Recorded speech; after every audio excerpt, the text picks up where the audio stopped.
দর্শক, শেষ পর্যন্ত যুদ্ধ বেঁধেই গেল। ইসরায়েল এবং আমেরিকা যৌথভাবে হামলা করেছে ইরানে এবং তারপর পরই ইরানও পাল্টা জবাব দিতে শুরু করেছে।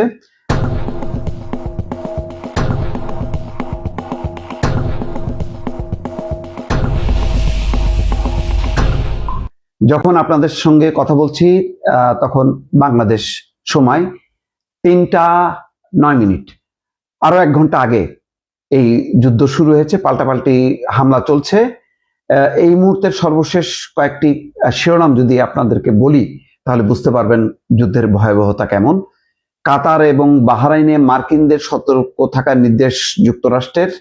ইসরায়েলে পাল্টা হামলা শুরু করেছে ইরান, তার মানে ইরানের হামলা পৌঁছে গেছে ইসরায়েল পর্যন্ত। তেহরানে সামরিক প্রতিরক্ষা মন্ত্রণালয় সহ বিভিন্ন সরকারি স্থাপনায় হামলা। ইরানের প্রেসিডেন্ট অক্ষত আছেন, রাষ্ট্রীয় সংবাদ মাধ্যম। ইসরায়েলের সঙ্গে যৌথ হামলার কথা জানালেন ট্রাম্প, লক্ষ্য ইরানের হুমকি বন্ধ করা। দর্শক জানেন যে এর মধ্যে আলোচনা চলছিল পরমাণু যেই ইউরেনিয়াম মজুদ সেটা সমৃদ্ধ করতে পারবে না, সেখান থেকে তাদেরকে ইরানকে চলে যেতে হবে বা গুটিয়ে আসতে হবে। দর কষাকষি হচ্ছিল আলোচনা জেনেভায়, সেই আলোচনা এক পর্যায়ে ভেঙে যায়। তারপরও যারা মধ্যস্থতাকারী তারা আশা করছিলেন যে আবার পুনরায় কারিগরি আলোচনা শুরু হবে।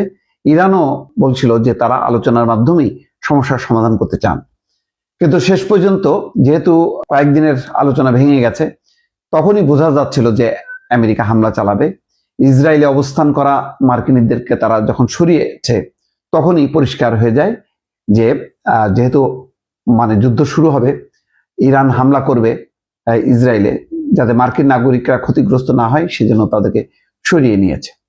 ইরানের 5টি শহরে হামলা, এই খবর এসছে। ভয়াবহ জবাব দেওয়ার প্রস্তুতি নিচ্ছে তেহরান, ইরানি কর্মকর্তা বলেছেন। তেহরানের কয়েকটি এলাকায় মোবাইল নেটওয়ার্ক বিঘ্নিত। ইরানে হামলা চালিয়েছে ইসরায়েল।